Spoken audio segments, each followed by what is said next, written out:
"You're not the dream woman I want," my fiancé told me while packing his suitcase. "I found someone with the perfect body. I can't marry you." Before I tell you how that destroyed me and how fate shocked everyone on their wedding day, subscribe to this channel and tell me in the comments, would you forgive someone who left you because of your body? My name is Rachel. I'm 34, and no matter how many years pass, I will never forget the sound of that zipper closing, that sharp sound of the suitcase sealing away my entire future. We had been engaged for 8 months. I had a binder full of wedding plans, colors picked out, menus designed, even silly little doodles of what our table centerpieces would look like. My heart was bursting with anticipation. I had been so sure that David was it, the one who would love me unconditionally, the man who laughed with me in midnight diners and swore he adored every piece of me, especially the ones I was insecure about. But that night, the mask fell. He looked me straight in the eye, cold, detached, like all those years meant nothing. "I don't want to wake up next to you for the rest of my life, Rachel. You've gotten comfortable. You don't take care of yourself." I stared numb, body frozen like a mannequin. His words sliced deeper than any blade. "You should see her, Rachel. She's radiant. Perfect curves, toned arms, flat stomach." His lips twisted in a smile that wasn't for me, but for the version of me he wished I had been.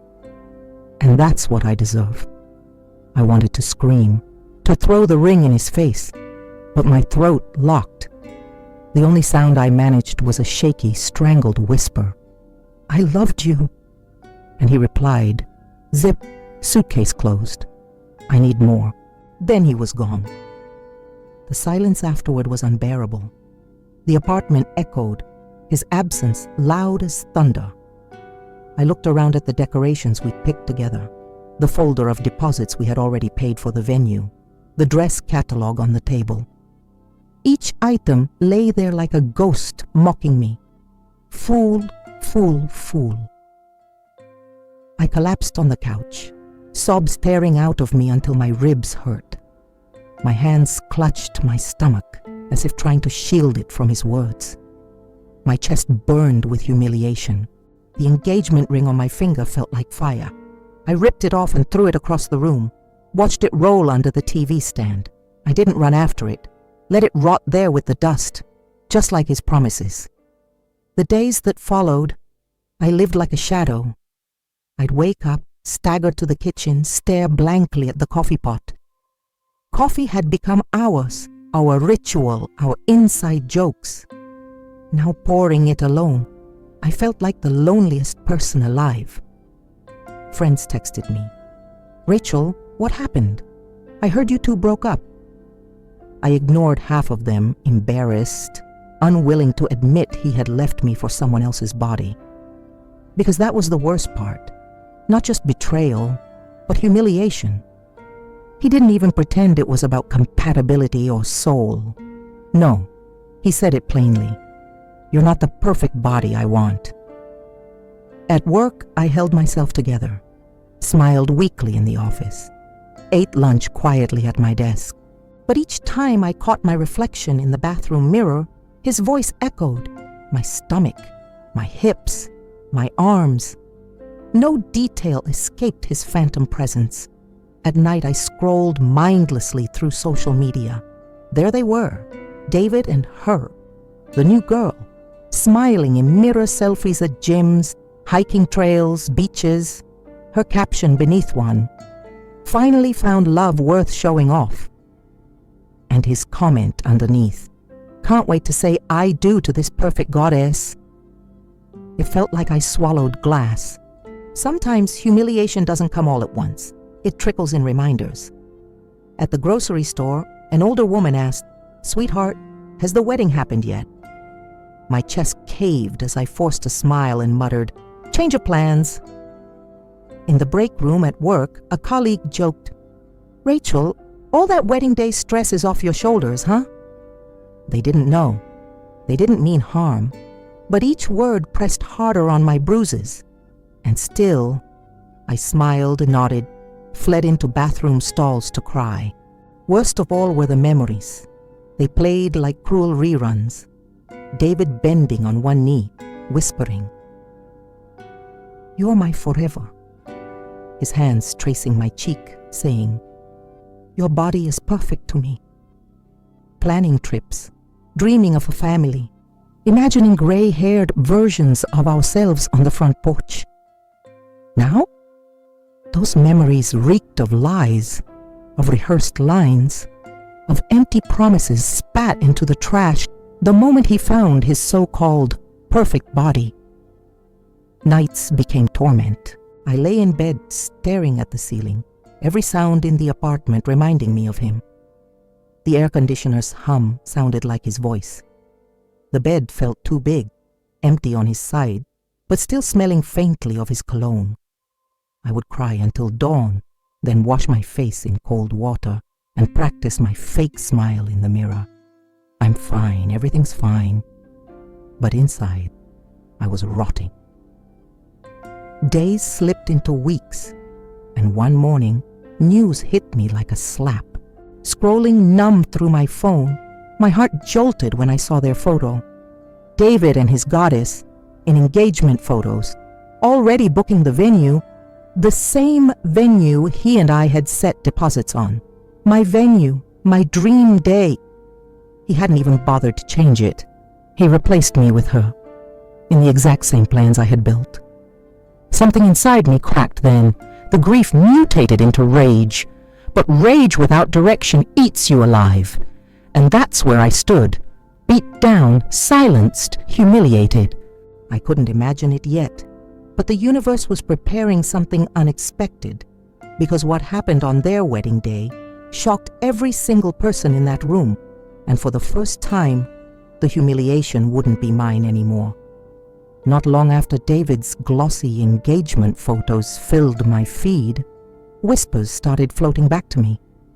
It wasn't that I went looking for updates. God knows I wanted nothing more than to erase him and her from my world. But secrets have a way of clawing their way to your ears when they're meant to be found. It began innocently. A co-worker, avoiding my eyes, said she had bumped into David at the mall. He was different, she muttered. Distracted. He didn't even introduce his fiancée. They seemed tense. Then she coughed, apologized for bringing him up at all. I brushed it off, but her words clung like burrs to fabric. Tense, distracted. What happened to the man who flaunted his perfect goddess in every caption? Weeks trickled by, and more fragments surfaced. At my favorite cafe, the waitress leaned toward me as she set down my latte. She had been one of our old servers, the kind who remembered your usual order. "You heard about David?" she whispered conspiratorially. I shook my head warily. Her eyes widened. He was here last week with her. And Rachel, they argued so loud people were staring. She stormed out. I managed a polite, thin smile. My heart twisted, but not with the sharp pain of before. Something new swirled. Confusion, curiosity, and, if I'm honest, a flicker of vindication. One night, lying alone in bed, I cracked open social media again.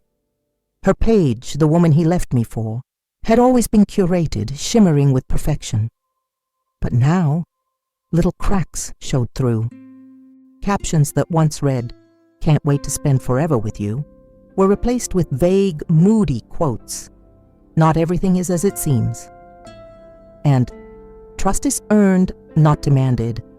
My eyebrows furrowed. Then came a photo of just her, no David beside her.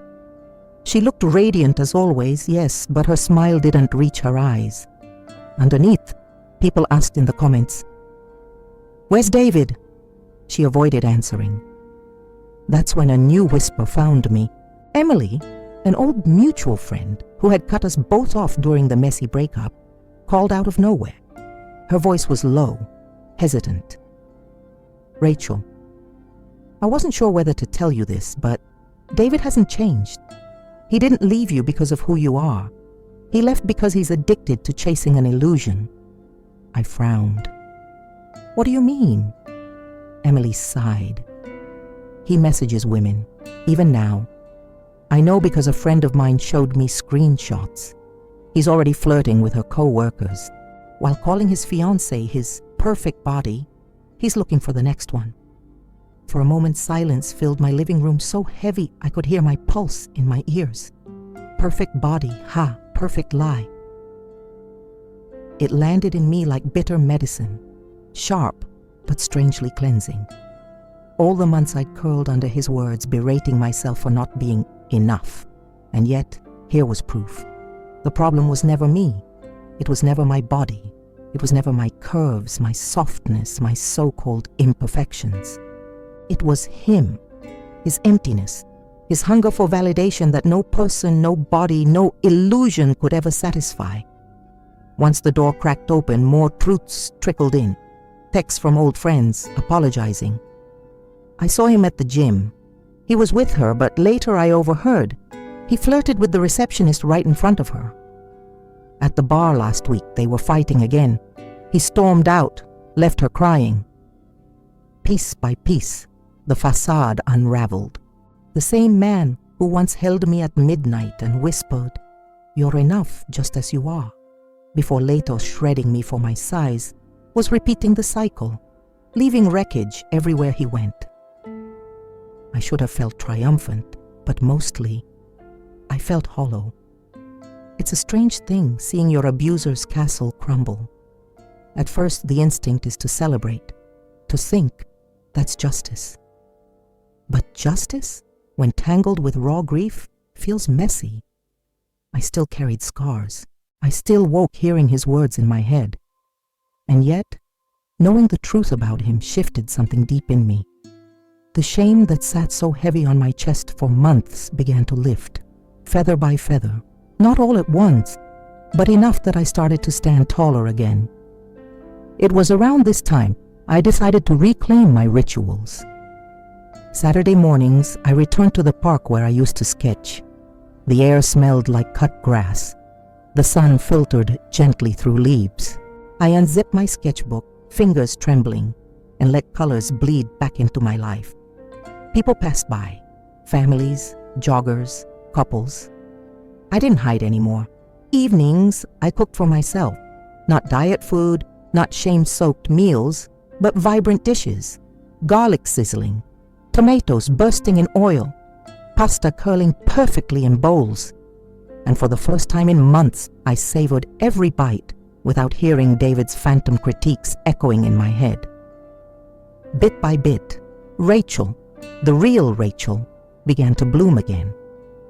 But still, lurking beneath was curiosity. Would his fairy tale wedding really happen? The invites were out, the dates set, a perfect ceremony scheduled in the very same venue he had once promised me. And yet, with all the whispers, cracks, and arguments, I had a hunch. Fate, I thought, wouldn't let this pass quietly. Then came the email. My cousin forwarded it to me one evening. A distant colleague of hers had been invited to David's wedding and leaked something shocking. The bride, his so-called goddess, had confided in a friend. She found messages from David to another woman, explicit ones, just weeks before their big day. She was devastated, torn between rage and denial.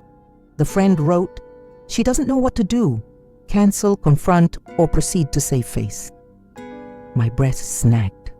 Was this it? The crash I'd been sensing all along.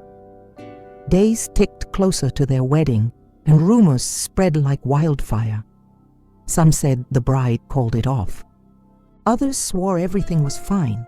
The uncertainty was like lightning in the air, thick, buzzing, ready to explode.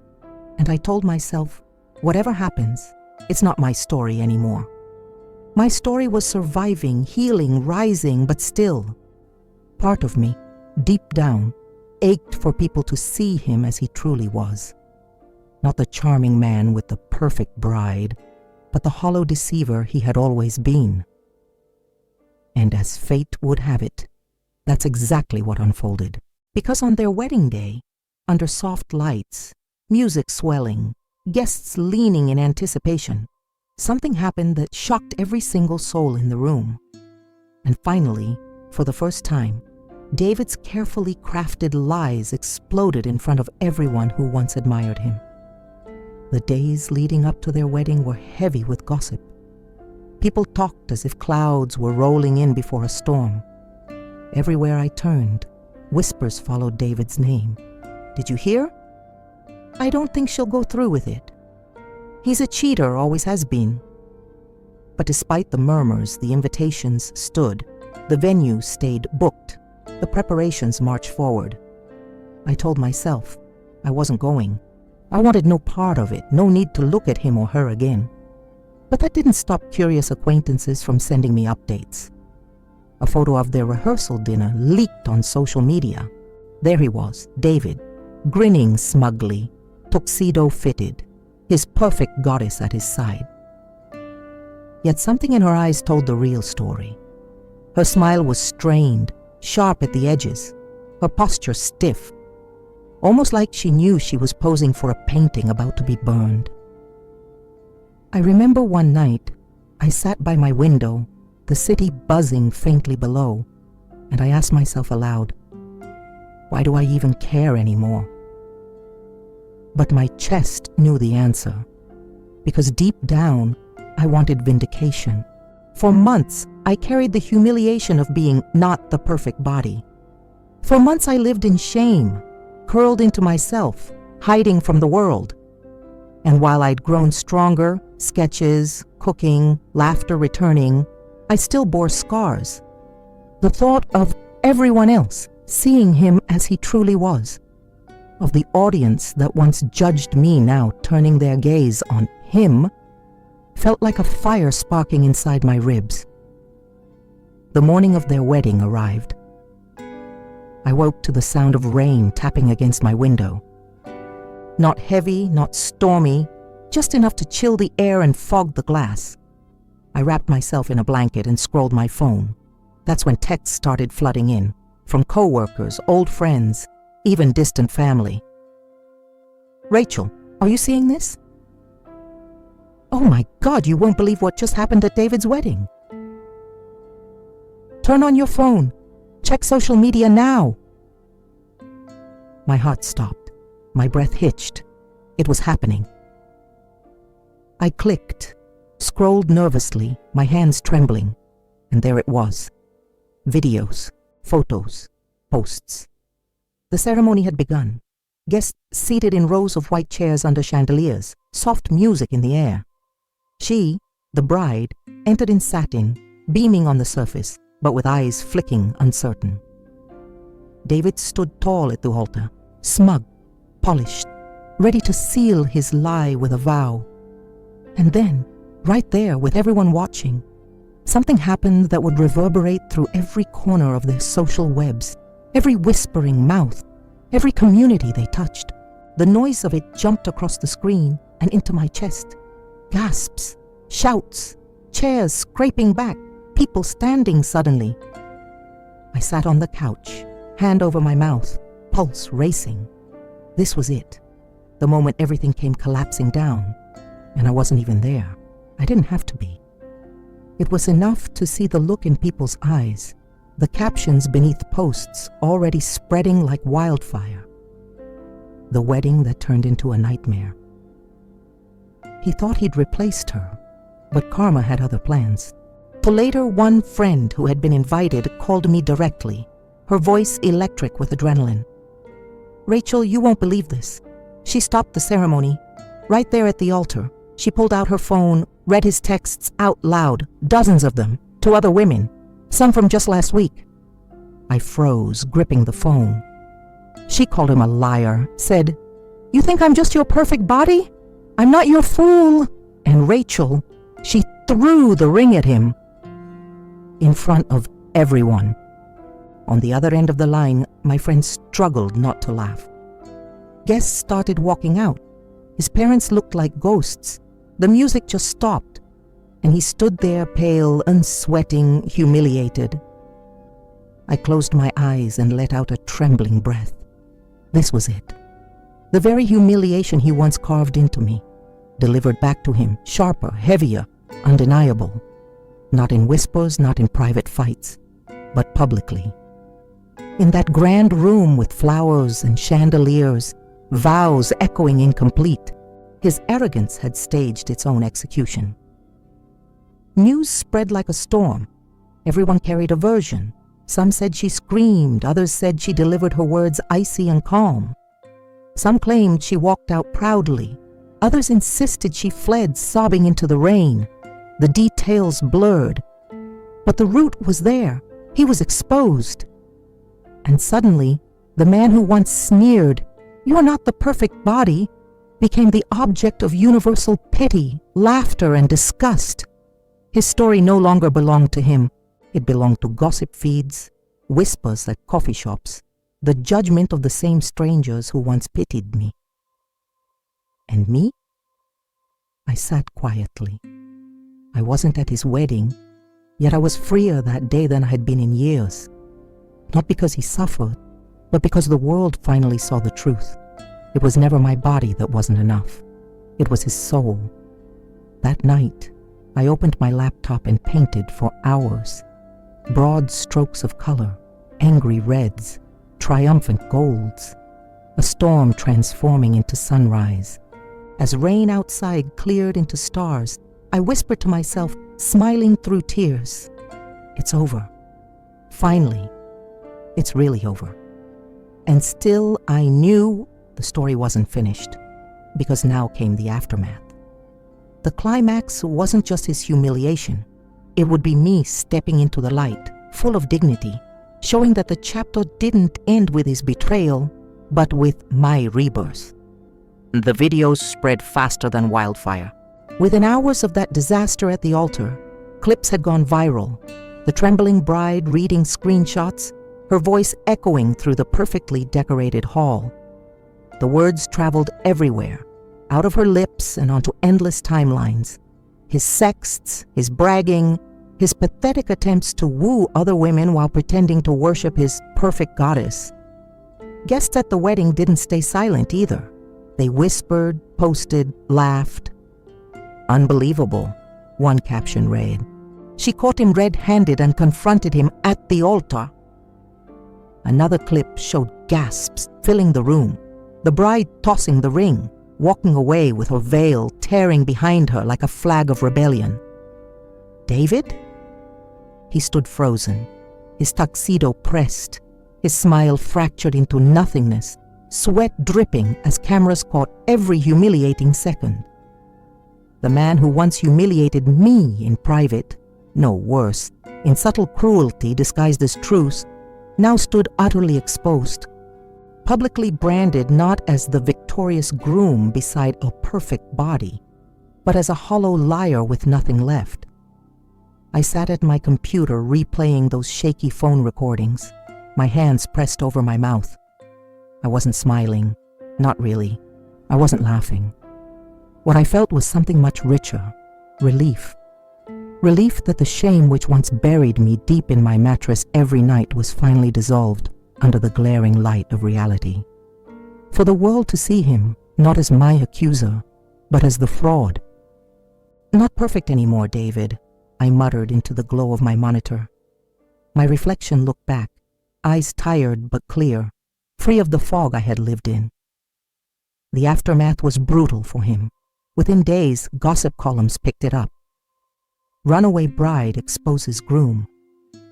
Fitness couple fairy tale ends in scandal. His colleagues smirked, his family whispered, his reputation crumbled.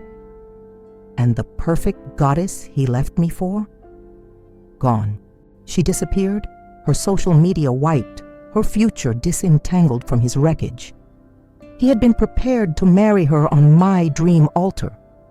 Instead, he stood abandoned in front of hundreds, then hundreds of thousands online, reduced from groom to fool. And me? I didn't show up to gloat. I didn't send him messages. I didn't even comment online. My revenge wasn't in words. It was in my silence. Because finally, the script flipped. He wasn't relevant to my healing anymore. He sought a perfect body. He destroyed himself finding out perfection is an illusion. What I had craved wasn't revenge. It was justice.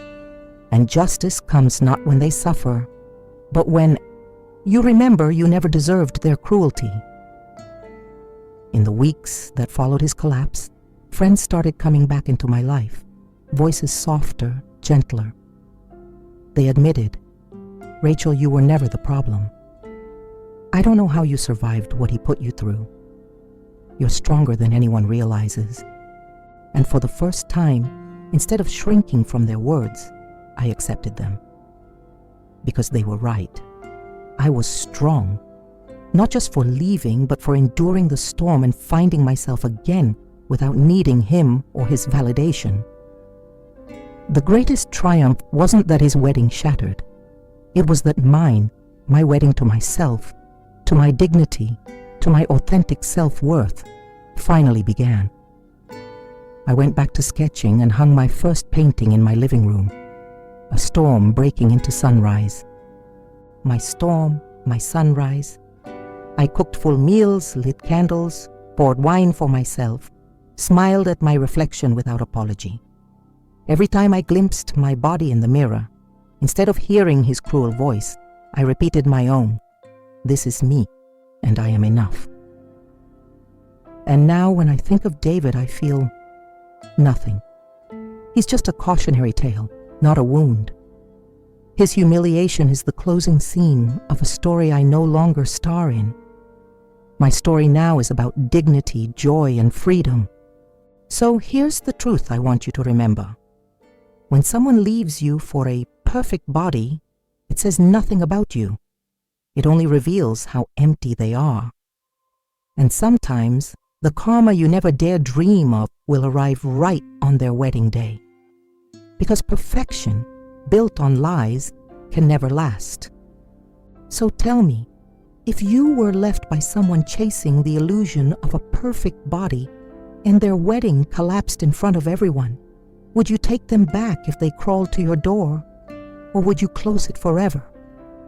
Comment below with your answer, and don't miss the next story. The betrayal there makes David's scandal look like a rehearsal.